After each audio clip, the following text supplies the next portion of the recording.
இருக்கீங்க? நல்லா இருக்கீங்க நான் நம்புறேன்.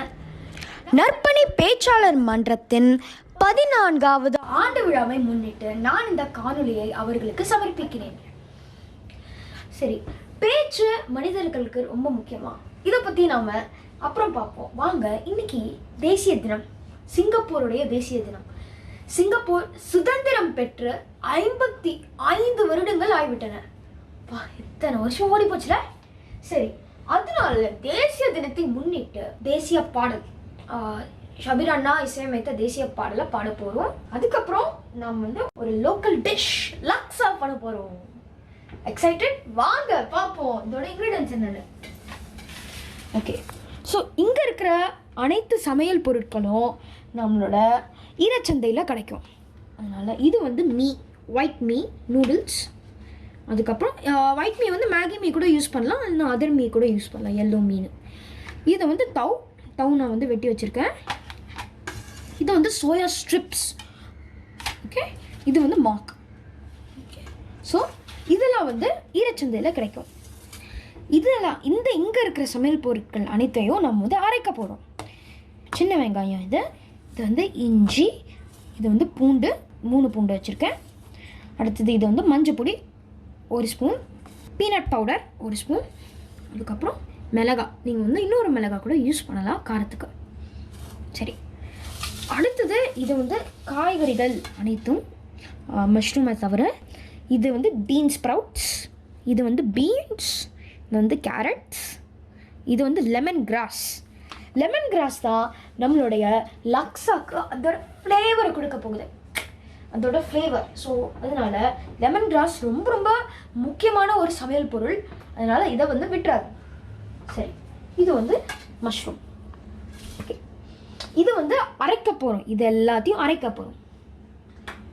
இது எல்லாத்தையும் நம்ம குக் பண்ண போகிறோம். சரிங்களா? அடுத்தது இது ரொம்ப இம்பார்ட்டண்ட். என்னன்னு தெரியுமா? நம்மளோட சீக்ரெட் இம்பார்ட்டண்ட் இன்க்ரீடியண்ட், மிகவும் அவசியமான ஒரு சமையல் பொருள் என்னன்னா கோகனட் க்ரீம், தேங்காய் பால். இது ஏன் ரொம்ப ரொம்ப முக்கியம்னா, இது நம்மளோட லக்ஸால க்ரீமினஸ் கொடுக்க போகுது. சரி, வாங்க இப்போ நம்ம என்ன பண்ண போறோம்னா, ஒரு குக்கர் எடுத்துட்டு போறோம். 1 கிளாஸ் தண்ணி நான் உள்ள விட்டுருக்கேன். இப்போ அடுத்து நம்மளோட கேரட்டை போட போறோம். சரி, இப்போ நான் வச்சிருக்கிற ப்ரொபோர்ஷனேட்ஸ் அனைத்தும் 4 பேருக்கு வரும். 4 பேர் சாப்பிடலாம். ஸோ அடுத்தது நம்மளோட பீன்ஸ் ஸ்ப்ரவுட்ஸ் போட போகிறோம். சரி, லெமன் கிராஸ் போடுவோம். நான் என் குக்கரில் இப்போ 1 கிளாஸ் தண்ணி விட்டுருக்கேன். என்னோட கேரட் போட்டுட்டேன், அப்புறம் லாங் பீன்ஸ் போட்டுட்டேன், என்னோட லெமன் கிராஸும் போட்டுட்டேன். அடுத்தது நம்மளோட மஷ்ரூமை உள்ளே போட போகிறோம். சரிங்களா? அடுத்தது ஞாபகமாக உங்களோட பீன்ஸ் ஸ்ப்ரவுட்ஸை போட்டுறாதீங்க. ஏன்னா நம்ம இறுதியில் நம்ம பீன்ஸ் ஸ்ப்ரவுட்ஸை போட்டோன்னா அது ரொம்ப க்ரன்ச்சியாக இருக்கும். இப்போ போட்டோம்னா கொஞ்சம் சொதன்னு ஆகிடும். ஓகே, சரிங்களா? இப்போ அடுத்தது நம்மளோட மாக்கை போட போகிறோம். என்னோட மாக்கை நான் போட்டுட்டேன். அடுத்தது நம்மளோட சோயா ஸ்ட்ரிப்ஸ் போட போகிறோம். இப்போ அடுத்தது ஒரு விசில் நம்மளோட குக்கரில் விட்டுட்டு I'll be just right back. அப்பா, நம்மளோட பேஸ்ட் ரெடி ஆயிடுச்சு, குக்கர் ரெடி ஆயிடுச்சு. சரி, குக்கரை ரொம்ப நேரம் நீங்கள் 1 விசிலுக்கு மேலே விட வேண்டாம். ஏன்னா இல்லைன்னா வெஜிடபிள்ஸ் க்ரன்ச்சியாக இருக்காது. க்ரன்ச் இருந்தால் தான் நமக்கு நல்ல லஞ்ச் இருக்கும். இப்படி. ஓகே, ஸோ நம்மளோட பேஸ்ட்டும் ரெடி ஆயிடுச்சு. இப்போ நம்ம அடுத்தது சரிடா, எனக்கு அந்த இஞ்சி பூண்டு இதெல்லாம் அரைச்சு எத்தனை மணிக்கு முடிக்கிறது, டக்கு முடிக்க வேண்டாமா அப்படின்னு கேட்டிங்கன்னா ஆல்டர்னேட்டிவ் இருக்கு. நம்ம இது சண்டேலே கிடைக்கும், ஃபுல்லி வெஜிடேரியன். ஸோ இந்த பேஸ்ட்டை நீங்கள் யூஸ் பண்ணிக்கலாம். இந்த paste, so we decided to do the traditional way. இப்போ நாம் என்ன பண்ண போகிறோம்னா, குக்கரை திறக்க போகிறோம். அடுத்தது நம்மளோட பேஸ்ட், அரைச்ச பேஸ்ட், இல்லைன்னா நீங்கள் அந்த வெஜிடேரியன் கறி பேஸ்ட் எதுவாக இருந்தாலும் நீங்கள் உள்ளே போட்டுருங்க.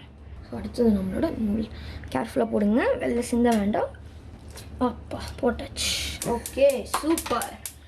ஸோ இப்போ நம்மளோட லக்ஸாவை நல்லாவே கலக்கிட்டோம். இன்னும் ஃபுல்லாக முடியல, just a few more steps only. சரிங்களா? பா, என்ன ஒரு வாசனை. எனக்கு ரொம்ப ஆவலாக இருக்குது. அடுத்தது நம்ம வந்து இதை 5 minutes நம்ம வந்து கொதிக்க விட போகிறோம். 5 minutes. ஸோ நோ விசில் மாதிரிலாம் எதுவுமே இல்லை, வெறும் கொதிக்க விட போகிறோம். சரிங்களா? பேச்சு ஏன் இது ரொம்ப முக்கியம், இதை பற்றி நம்ம கொஞ்சம் பேச போகிறோம். முதல்ல அப்பா வந்து இந்த பேச்சாளர் வந்து அவர் வந்து போயிட்டு இருந்தாரு. சரி என்னது இது, ஏதோ ஒரு அறையில் உட்காந்து தொலை பேசிட்டு இருக்காங்களே அப்படின்னு போய் பார்த்தா பேசிட்டு இருக்காங்க. நிறைய அரங்க தலைப்புகள், 3 படிகள் இருக்கு நம்மளோட பேச்சுக்கு, பேச்சாளர் மன்றம்ல. என்னன்னா முதல்ல அரங்க தலைப்புகள். ஸோ தலைப்பை வந்து உங்களுக்கு அப்படி அரங்கத்தில் கொடுப்பாங்க. ஃப்ரெஷ்ஷாக நம்ம இப்போ ஃப்ரெஷ்ஷாக லக்ஸா பண்ணுறோம்ல, அதே மாதிரி உங்களுக்கு வந்து ஆன் த ஸ்பாட்டில் கொடுப்பாங்க தலைப்பை. நீங்கள் வந்து அந்த தலைப்புக்கு ஏற்ற மாதிரி டக்குன்னு பேசணும்.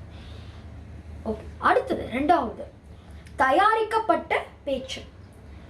இந்த பேச்சில் உங்களை பற்றி இந்த பேச்சு வந்து ஒரு அறிமுகமாக இருக்கலாம். தயாரிக்கப்பட்ட பேச்சு வந்து எப்போவுமே நல்லா இருக்கும். ஏன்னா தயாரிக்கப்பட்டது ஒரு 2 மாதம் 3 மாதம் நாங்கள் வந்து நிறைய தடவை பேசியிருப்பாங்க. அதோட அவங்க வந்து ஞாபகம் வச்சுட்டு இருப்பாங்க என்ன இதெல்லாம் பேச போகிறோம் அப்படின்னு தயாரிக்கப்பட்ட பேச்சில். 3வது வந்து மற்றவங்க பேச்சை நாம் வந்து சரி பார்ப்பது, எவாலுவேஷன். ஸோ மற்றவங்க எப்படி பேசுகிறாங்க, சரியாக பேசுகிறாங்களா, உச்சரிப்பு எப்படி இருக்கு, எவ்வளவு ஆங்கில வார்த்தைகள் பேசுகிறாங்க. சரி, அப்பா பேச்சாளர் மன்றத்தில் கலந்து கொண்டதன் மூலம் நானும் வந்து உட்கார ஆரம்பித்தேன் பக்கத்துல. அப்போ வந்து பிரம்மகுமார் சார் வந்து அவர் தான் வந்து மன்றத்தோட தலைவர். ஸோ அதனால அவர் வந்து கேட்டிருந்தார், யார் இது ரகு, எங்கள் அப்பா பேர் ரகு, யார் இது பக்கத்தில் அப்படின்னு கேட்டிருந்தாரு. வணக்கம் சார், நான் வந்து ஒரு சின்ன அறிமுகம் கொடுத்தேன். வணக்கம் சார், என் பேர் ரகு ஸ்ரீராம், நான் வந்து இதெல்லாம் பண்ணுறேன், செஃப் ஸ்ரீராம் பண்ணுறேன், இதெல்லாம் பண்ணுறேன். அவர் வந்து எனக்கு நிறைய வாய்ப்புகள் கொடுத்ததோட என்னோட சொல் வளம், மொழி வளம் ரொம்பவே நல்லாவே எனக்கு வந்து எப்படி சொல்கிறது மேம்படுத்தப்பட்டிருக்கிறது. ஏன்னா இப்போ பாருங்களேன், சமையல் பொருட்கள் நிறைய விஷயங்கள் எனக்கு நான் தன்னை அறியாமையே நான் வந்து நிறையா ஒகேபுலரி, நிறைய சொல்வளம் நான் யூஸ் பண்ணுறேன் பேச்சாளர் மன்றம் மூலமாக. மேலும் இந்த கோவில் பத்தொன்பது சூழ்நிலையில் நாம் வந்து வீட்லேயே உட்காந்துருக்கோம், யாரோடையும் பேசுறதுக்கு யாருமே இல்லை. என்ன மாதிரி நான் வந்து பேசிக்கிட்டே இருக்கணும், தனிமையில இருக்கவே முடியாது. அதனால பேச்சாளர் மன்றம் மூலமா என்னோட நிறைய கருத்துக்களை நான் வந்து என்னால் வெளிப்படுத்த முடிஞ்சது. இப்போ நான் வந்து நிறைய அரங்க தலைப்புகளில் வந்து கலந்து கொண்டேன். நான் வந்து ஒரு தடவை பண்ணிட்டோன்னே 2வது தடவை நான் பண்ணலாமான்னு நான் கேட்பேன்.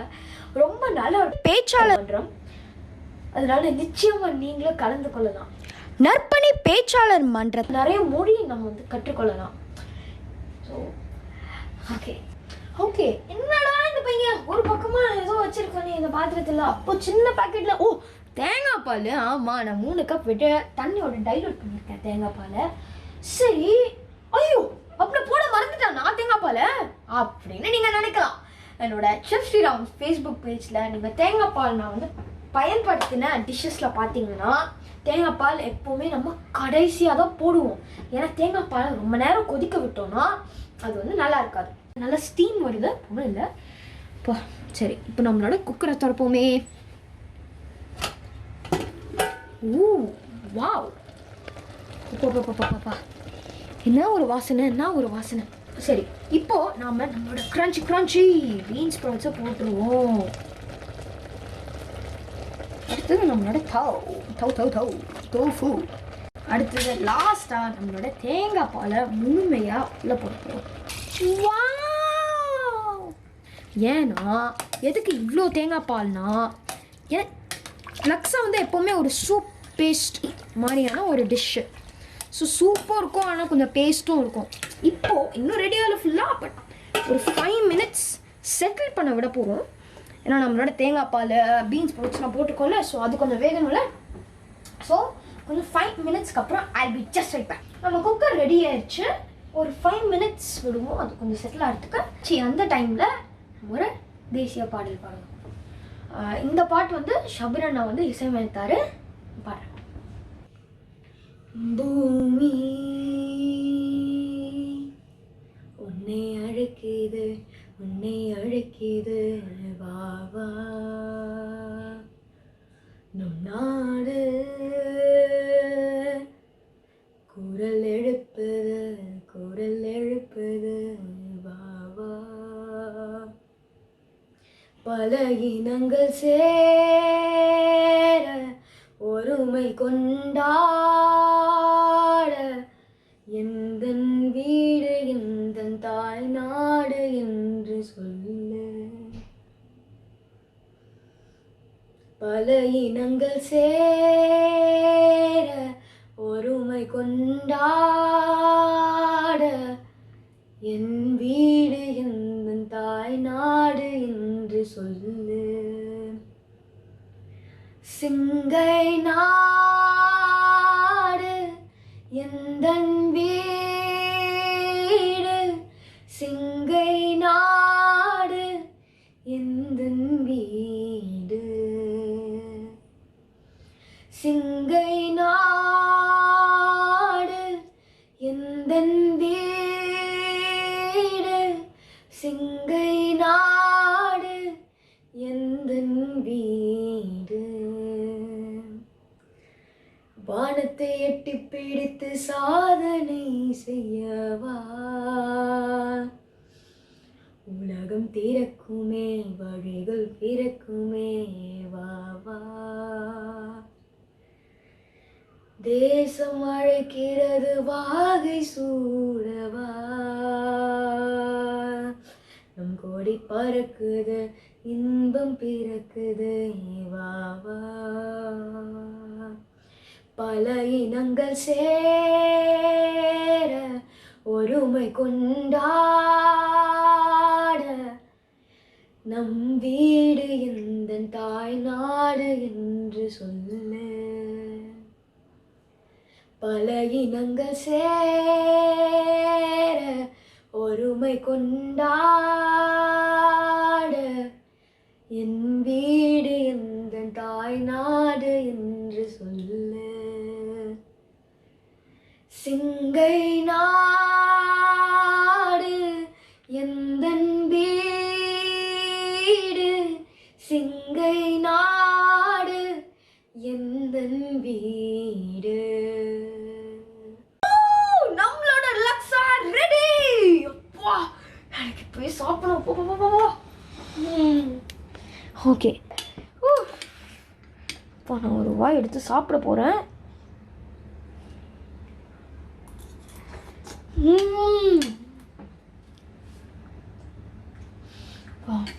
கடையில் சாப்பிட்ற லக்ஸா மாதிரியே இருக்கு. ரொம்ப ரொம்ப நல்லா இருக்கு. தயவுசெய்து நீங்களும் உங்கள் வீட்டில் போய் பண்ணுங்க. இந்த வீடியோ உங்களுக்கு பிடிச்சிருந்ததுன்னா லைக் பண்ணுங்கள், கமெண்ட் பண்ணுங்கள், ஷேர் பண்ணுங்கள். மறக்காமல் செஃப் ஸ்ரீராம் யூடியூப் சேனலுக்கு சப்ஸ்கிரைப் பண்ணிடுங்க. சரி, இதோட நான் கிளம்புறேன். தேசிய தின எபிசோடோட முடிக்கிறோம். இன்னைக்கு இன்னொரு எபிசோடோட இன்னொரு நாள் பார்ப்போம். பாய்.